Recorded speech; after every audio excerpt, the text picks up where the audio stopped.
if you're familiar with tactical teams, you got the Halligan bar. It's a entry tool that the fire department uses almost exclusively. They really like it. It's something they've been using for over 100 years. A lot of our SWAT and tactical teams like to use them because it's a really good tool. The only problem is they're like 36 inches long, 28 pounds, and they're about $250 or more a piece. And then you have to usually have a sledgehammer or an axe to work with it. So, really big and heavy. They work great, and they're perfect for what you want them to do for like forcible entry and things like that. But on an individual level, they're not really a tool that an officer can usually get to, or a normal first responder can. And typically, when the fire department uses them, that's like one guy's job. They're so heavy that this is your job. You carry these two tools, and that's it. That's the only thing you're doing. So when as a police officer, we get these what we call check the welfares. So there's an older lady. She called, she couldn't breathe, she was having trouble. And so we get to the door, and she's got one of those metal screen security doors in front of her house. And, no front facing windows, and we couldn't get to her. So I had to call the fire department to bring their tools. They came out, opened the door, and we got to the lady, but that was like a 10-minute delay, and it took me about 6-7 minutes to get there in the first place. So you're talking almost 20 minutes before we reached this lady. And that was the main impetus. I got tired of waiting for the fire department, basically. So the idea was just create something small, lightweight, easy to use, affordable, that somebody, like an officer can buy, or if a department wanted to, they could buy, 100 of them, and then just basically to reach people faster to help save people. So.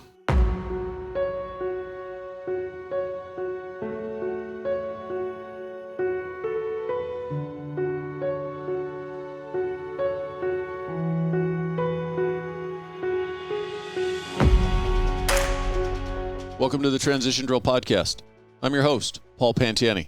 I appreciate you taking the time to watch. So let's get into this. Tell me, young Brian, where'd you grow up? It's actually really kind of fun. I grew up all over the place.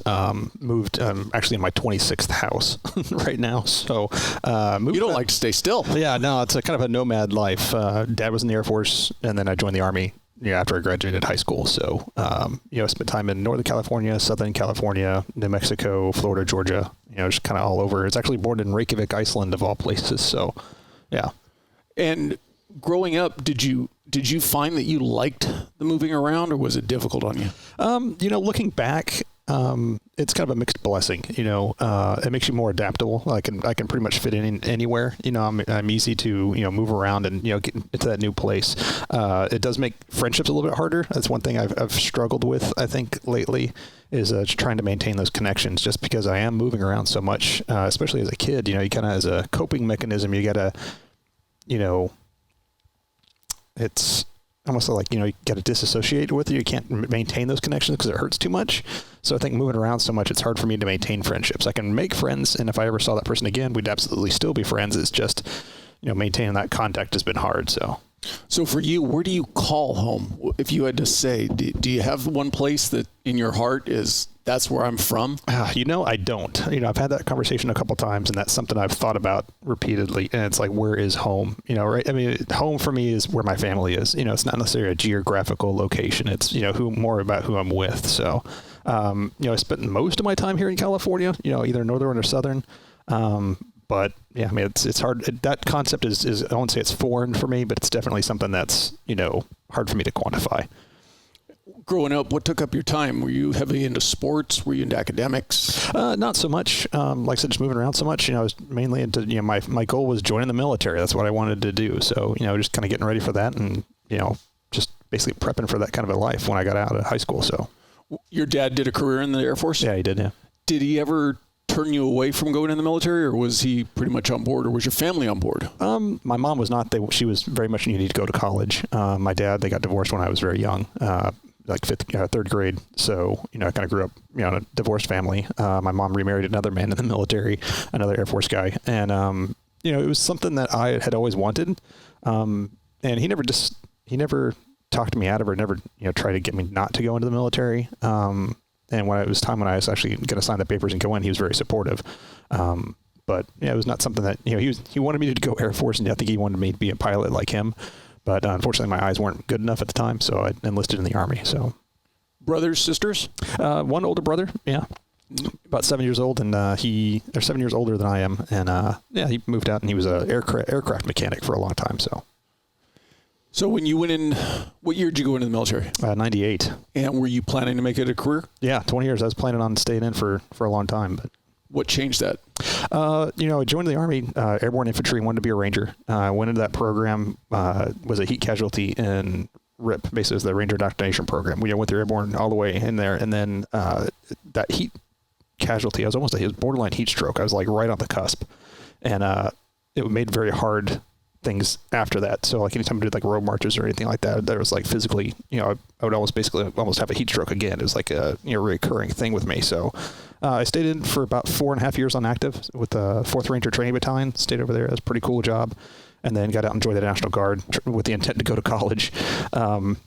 Stayed with them for about another 5.5 years, doing college off and on. But I ended up just getting out, and then met my wife right before my last deployment. And that was kind of like, okay, well, let's start this family thing. So when you discharged out or when you were in the reserves, were you here in California? No, New Mexico.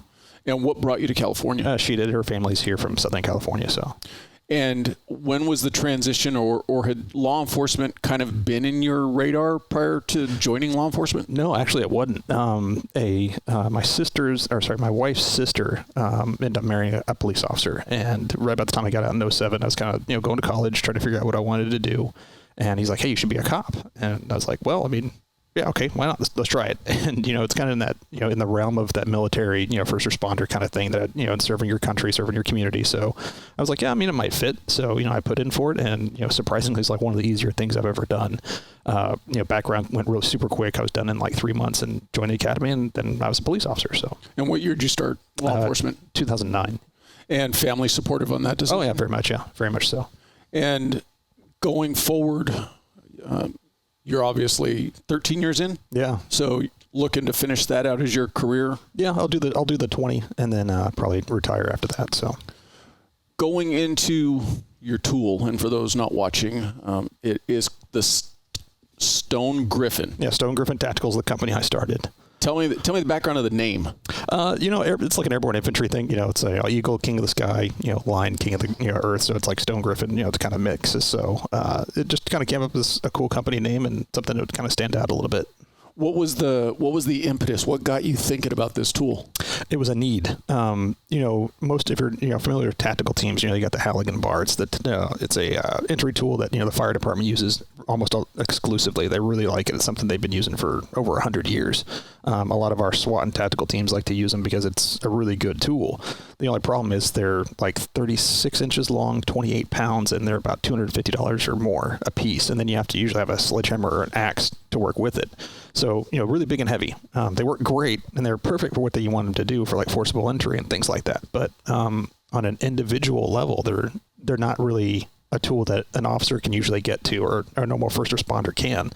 And typically, when the fire department uses them, that's like one guy's job. They're so heavy that this is your job. You carry these two tools, and that's it. That's the only thing you're doing. So when as a police officer, we get these what we call check the welfares. So there's an older lady. She called, she couldn't breathe, she was having trouble. And so we get to the door, and she's got one of those metal screen security doors in front of her house. And, no front facing windows, and we couldn't get to her. So I had to call the fire department to bring their tools. They came out, opened the door, and we got to the lady, but that was like a 10-minute delay, and it took me about 6-7 minutes to get there in the first place. So you're talking almost 20 minutes before we reached this lady.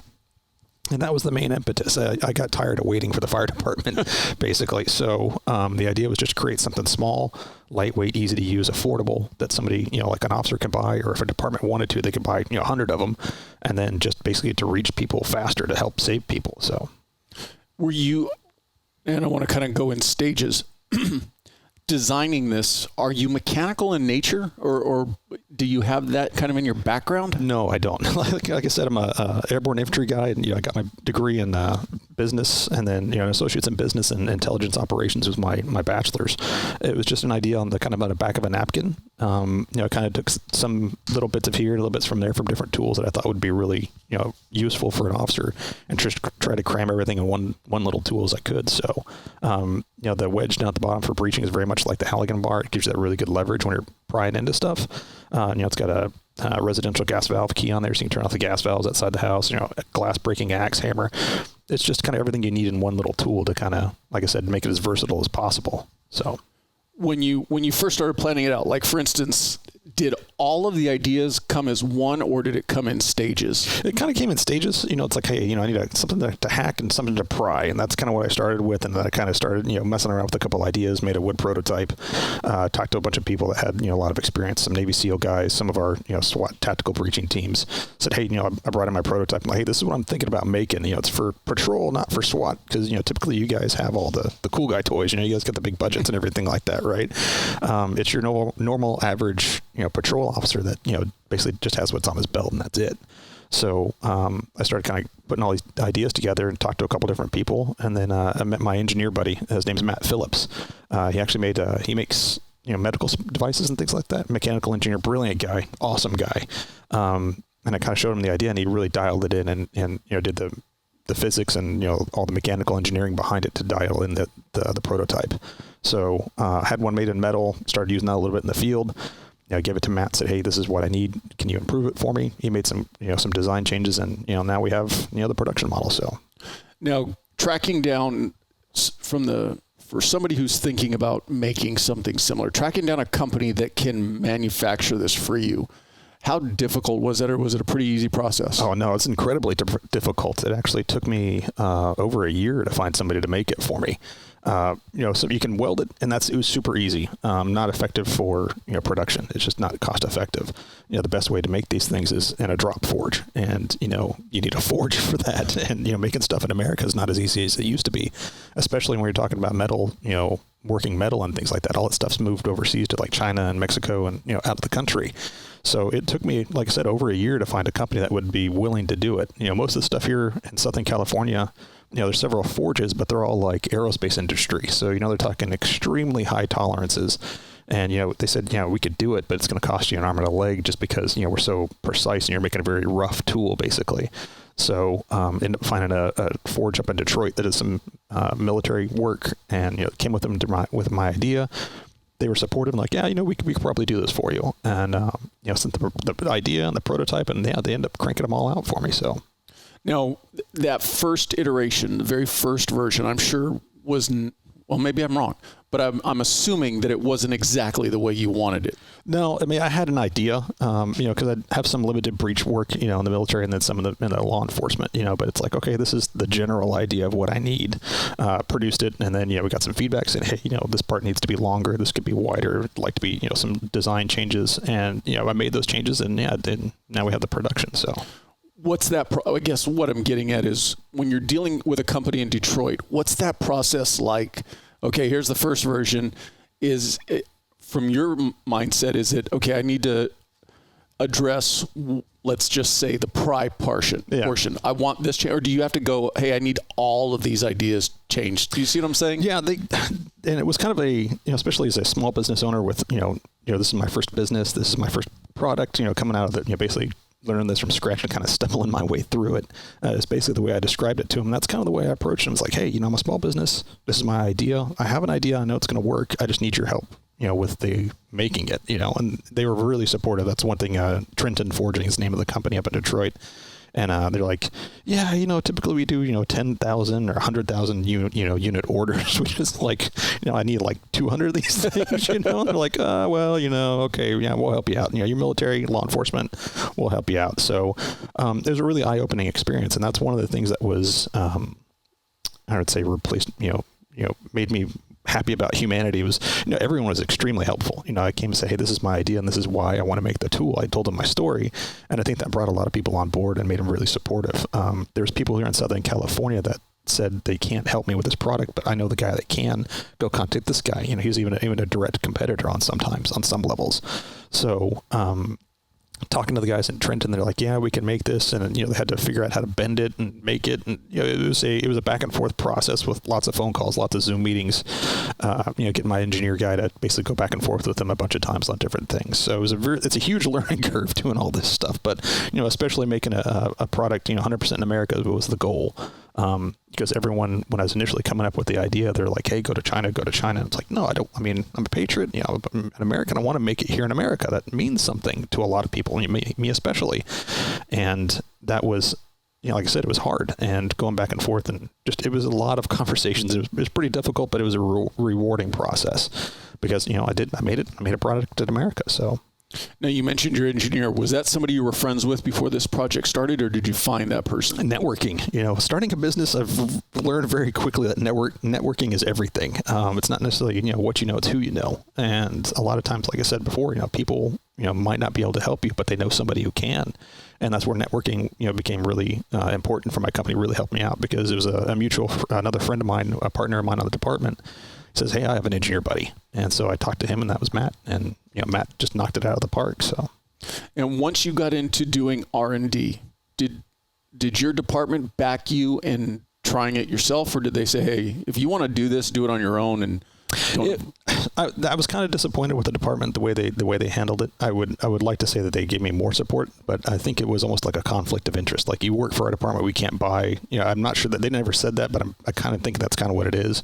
It's like, you're on a department, we can't buy, build any of these things. It's a conflict of interest. So, and that's understandable. I was hoping they'd be a little bit more supportive on the field testing and things like that. They did field trial, and it was a limited one, and they gave me a little bit of feedback. But I was hoping for more. I guess it'd probably be the best way to say. But you said you also reached out to the military side, and some Navy SEALs tried it out. Yeah, there's some. Yeah. What I was getting at is, was it easy to find people to try it for you? It is, but getting feedback is always an issue. You can say, hey, I got this great tool. Do you want to try it for me? Like, oh, yeah, this is great. I'll try it out for you. And it's like, well, can you fill out this one little page of paper? Yeah, you like, yeah, I'll get to it. And 6 months later goes by and they still haven't gotten back to you and stuff like that. So finding people's not hard. It's just getting good feedback is always difficult. And from initial inception, first version, all the different iterations afterwards, how long was the process to where you got to the point where you said, you know what, I'm ready to go. This is ready to be sold? Initially, I came up with the idea in probably 2013. So early on in my career, I'd run into those doors, and it just got really frustrating. I mean, that's a gut-wrenching feeling when you want to help somebody and you can't. And it's just a matter of equipment. You could get to that person if you had the right tool. So started in 2013, kind of came up with the idea, did the prototype, kind of worked through it some, kind of forgot about it for a little while because I changed jobs. Still used it. And then in 2019, I met my daughter had a birthday party. And one of the fathers came to the birthday party, and we started talking about it. And he's, a veteran like me. And, we were talking about, hey, what do you do? And he's like, oh, I help veterans start businesses. I was like, oh, well, that's kind of cool. Talked about it for a little bit. And I was like, hey, I had an idea. So I brought up the prototype. He's like, okay, you're going to make it. You're doing a company. We're doing this. And I was like, what? He's like, yeah, you're joining my program. We're going to get you started in a business. We're going to make this happen. And, Mike Hayden was the guy's name. Great guy. Got in. I wouldn't say invested, but I got into the veteran entrepreneur community. And after that, the resources just, there's so much mentorship and, people that can help you do a lot of stuff in that community. It just took off that. So started the company in 2019 and then basically started selling them and, got the final production version early 2020, right before the pandemic hit. It's like, hey, I'm going to start my business. This is going to be great. We're going to launch. 2020 is going to be my year. And then, it just went downhill from there like everybody else. So it's just like, perfect time to start a business right in the middle, start of the pandemic. So how did the pandemic impact? It's still impacting it at this point. Of course, the anti-police sentiment that is prevalent in America. I got initially when I started my Facebook page and for the company and things like that, I got a lot of pushback. People are sending me, why are you making tools for people to kill people? Tools for cops to kill people with. And it's like, dude, what are you talking about? This is a rescue tool, man. And I got some hate in a couple of different places for basically being pro law enforcement, and that was kind of difficult. But after that, I've been. I'm a veteran, a cop. We do what we need to do and just keep doing it because we have to. And, I've just been persevering. So still selling, still moving forward. It's been a little difficult just because, supply chain issues like everything else, making something out of steel, that tariffs and stuff like that went up when, when we were going against China for steel tariffs and things like that. So prices of production and things have gone up, and there's been delays, supply delays. There's always been the, trying to get things dialed in, production issues and, getting those sorted out. So it's been difficult, but difficult, but rewarding. When you talk about starting a business, for somebody who's never started one, what was the process? So you talked about creating a Facebook page, but I'm assuming there's a lot more to actually creating a business to sell an item. Yeah. There's a ton of stuff actually. And that's why I was really happy to get into those entrepreneur programs, because I've done 3 of them at this point.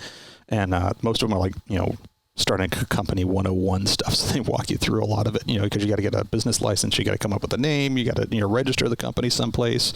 And different states have different laws for, how they treat, companies. And there's the different levels of companies like an LLC, a sole proprietorship.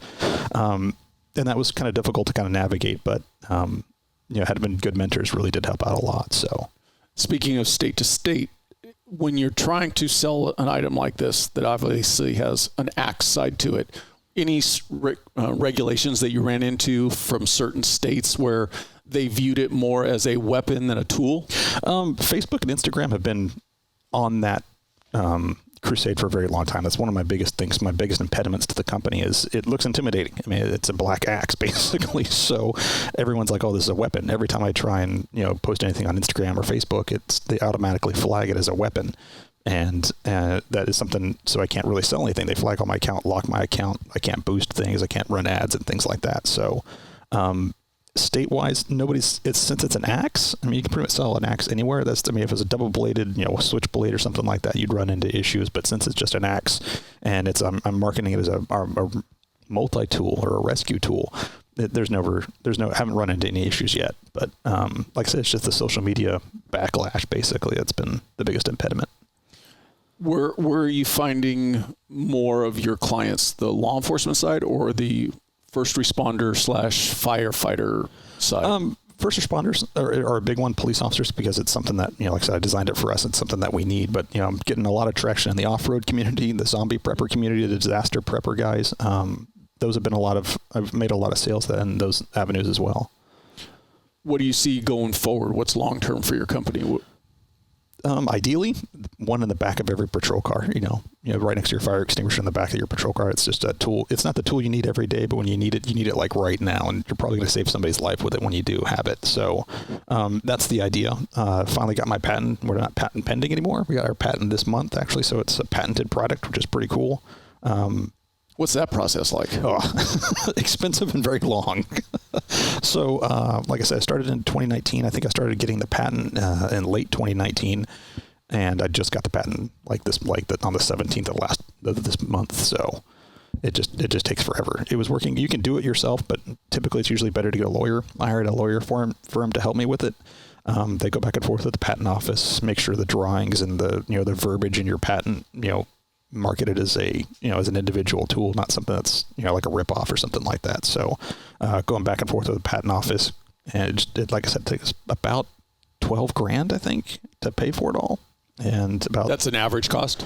That's what I've heard is about $10,000, and that's about what I end up spending on mine too. So, and while you're in that review process, can you make any changes, or does that then augment the process? It kind of depends on the tool that it kind of depends on the patent that you get. There's the utility, and then there's the other one. There's two different types of two different types of patent that you can do. So one's a utility, one's it's like a decorative, or I forget what they call it, but it's not the one I got. So one is like basically it's an overall utility. So you're kind of cramming everything into one patent basically. And then the other one's like a design features, like more like feature related. So like your exact dimensions of your gas key on your tool is exactly, you can't change that. This is a design feature.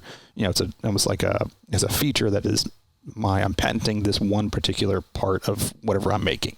And the utility is more what I did. It's like, hey, I'm making a tool that has more or less these dimensions and is designed to do X. And that's kind of what I ended up doing with the CTAX, is a utility patent. Somebody thinking about designing something like this, and I hate to go down this avenue, but I'd like to talk about it. Today in 2022, everything's about liability. Yeah. What protections did you have to put in place for you and your company related to selling this? It's, you can go back and forth with legal. I hired a lawyer, got some insurance for my company and things like that. And then, it's basically just basic liability insurance. And, the idea is like, hey, we're not responsible for anything. This is what it's designed for. If you do something else, it's on you. And so it's just having those kind of verbiages and stuff on your website and things like that. So not anything that's, I don't want to say grandiose, but not way out of a line. It's probably very typical for most other companies that are selling an item that can potentially hurt you. Yeah, and that's the thing. I went with an LLC, limited liability corporation. That's where most of my protection comes from. It's like, hey, this is my company. It's completely separated from me and my family. It's just my company makes this thing. So if anything happens, you're going after the company. You're not coming after me. And so that's where a lot of when you're making your company and you decide where you're going to incorporate, that's where it becomes kind of important where you do, because certain states have better protection for corporations and limited liability companies than others. So everyone is usually pushing Nevada, and I think it's New Jersey. I think are the two favorites that most people do. So we're actually incorporated in Nevada, not California. So, and dealing with the forging company in Detroit, is that something that you plan to do long term, or do you hope to bring it more close to home and have more of a say in it? Yeah, I'd love to, like I said, my initial idea, there's a couple forges here in Southern California that I approached. Some didn't, weren't interested. Some couldn't handle it. Some weren't, were just like, yeah, we can't do that. I'd love to have it in Southern California here, but like I said, finding someplace to make it was the hardest step. And they were the only people that had, in a year, that I was able to find that were actually, okay, we can do this, and let's go ahead and do it.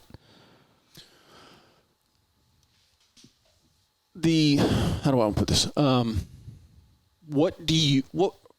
Using this kind of as a marketing tool, what do you need from the general public other than purchasing them?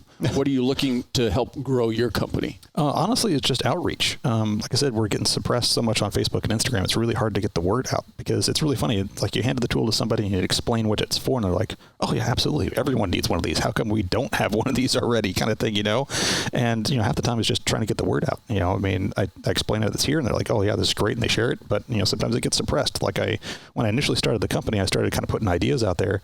I was getting huge engagement on my posts. I was getting 10,000 views on some cases, and it was huge. And then everything happened with all the unrest and everything like that, and now I'm getting 15, 20 on a good day 15 or 20 views. It's hard to, and I'm not saying I'm shadow banned or that's the thing, but I honestly believe that's part of it. It's just getting that word out. Is hey, this tool is here.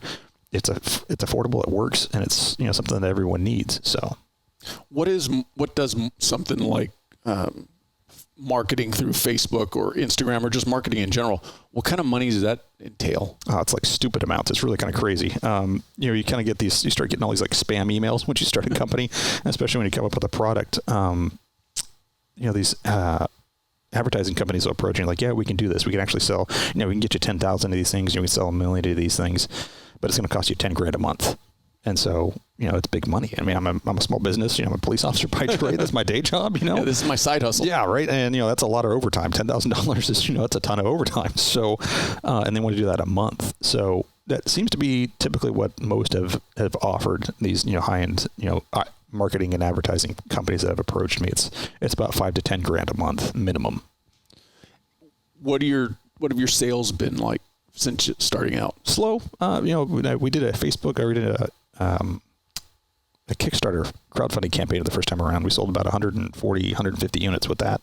And then it's about 5 units a month is kind of what we're averaging, more or less. Gun shows have been big. We did one up in Orange County. That was great. We did like 15 units in a weekend, which is huge. I was really happy about that. And, most events I go to, it's about 5 or 6 tools per, gun show over a weekend or something like that. So I guess what I'm getting at is, for the growth of your company, what would be numbers that would allow you to do this full time as opposed to the law enforcement side? 200 or 300 units a year. If I could get a big, huge order and clear that out, that would definitely change everything and make it go big. Right now, it's just something that's kind of on the side, makes a little bit of money, and it's more about the mission at this point. For right now, it's getting the tool out there, trying to save lives. That's my idea, and that's kind of what I'm doing. It's not really, I'm not in it for the money exactly right now, because I'm not making a whole lot with it. But it's the making a product and putting it out there to help people. So that's I've been mainly focused on. I would love to be able to do it full time. It'd be great. I'm just not sure what that would. I'm not sure that I could do that on my own, if that makes sense. Like, I'd have to get a lot more sales very quickly to make that happen. Going back, starting over from scratch, if you're to be that voice of advice for somebody starting out, looking to start their own company, what are some of the key things that maybe mistakes or things you would have done differently from the onset? Get everything in writing. When you're getting a contract, get it in writing. The initial guys that made the initial prototype were here in Carlsbad. They made the welded prototype, basically, and it was great. And they're like, yeah, we can do it. And they're like, okay, cool, make it happen. I got a little bit of money to make this happen. I'm like, yeah, sure, no problem. We can make it happen. And then so I go there and they're like, okay, here's your tools. And like, okay, how much do I, here's the other half of the money. It's like, no. We need $6,000, not $3,000. And it's like, well, you said 3. And they're like, well, no, it'll actually cost us 6. And well, come on, man, you didn't say that. That's not what you said. And so it wasn't, I didn't get like a written quote. I just didn't know. And I thought, talking to the guy, going back and forth, and, had a pretty good relationship with the guy. And it's like, okay, well, yeah, I'm not going to do that again. Everything's in writing from now on. And the importance of, mentorship and networking. Those are the two huge things. Get plugged into, the veteran community if you can, if you are. If not, there's small business associations that most companies or most counties have, or states. They're all over the place. And so just basically leveraging all the resources you can that are out there to help you. So there's a ton. You just have to say, hey, help me. And they usually do. Do the veteran entrepreneur programs, do they accept first responders also? Yeah.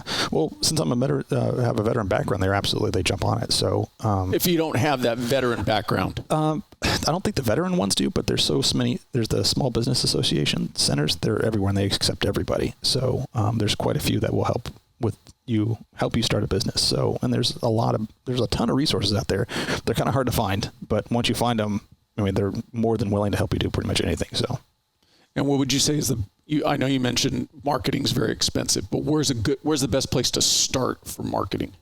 I'm still trying to figure that out, honestly. Oh, okay. It's something that I struggle with just because it's trying to do so much with the company. And like I said, full-time police officer, I don't have a lot of time to do everything at once. So one of the things I did was I brought on Elisa Dansby. She owns a company called Centify. And so she helps me with, marketing it, doing Instagram, Facebook, and, a lot of that stuff on the back end of the company. Make sure, sales are working with the companies to make sure things are getting delivered on time and, quality control issues. So, bringing somebody on board don't try and do it all yourself would probably be my best answer to that. Some people can. I'm not one of those people. I don't have the time for it. Unfortunately, I wish I did. But, don't be afraid to ask for help and bring people on board is probably the best way I've found to do those things. There's people out there that are willing to help you. You just got to go out there and find them. So getting it packaged up for shipment, did you have to deal with a company to make a special box for it, or? Yeah, there's, it's really kind of crazy. There's, you can get pre-made boxes that, are the exact dimensions of your tool. They're like $3 or $4 a piece, or, $2 a piece. It doesn't sound like much, but when you need, 1,200 of these things, it gets pretty expensive pretty quick, right?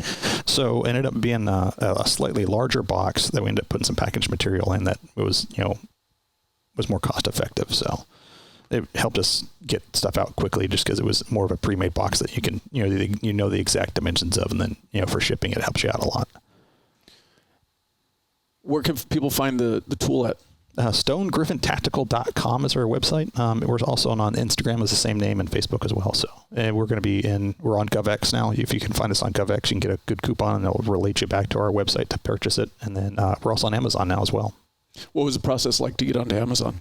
Not hard, but not easy. It's you basically just fill out the online form, but you got to go back and forth with Amazon quite a few times to make that happen. And they have very specific guidelines on like, hey, your picture of your product has to be so big with this kind of a background. It took about a month maybe going back and forth with them to kind of get it all done and said and done. And then GovX was the big one. If you're familiar with that website, Alan Cole, the CEO over there, was one of the mentors in one of the entrepreneur programs I went through.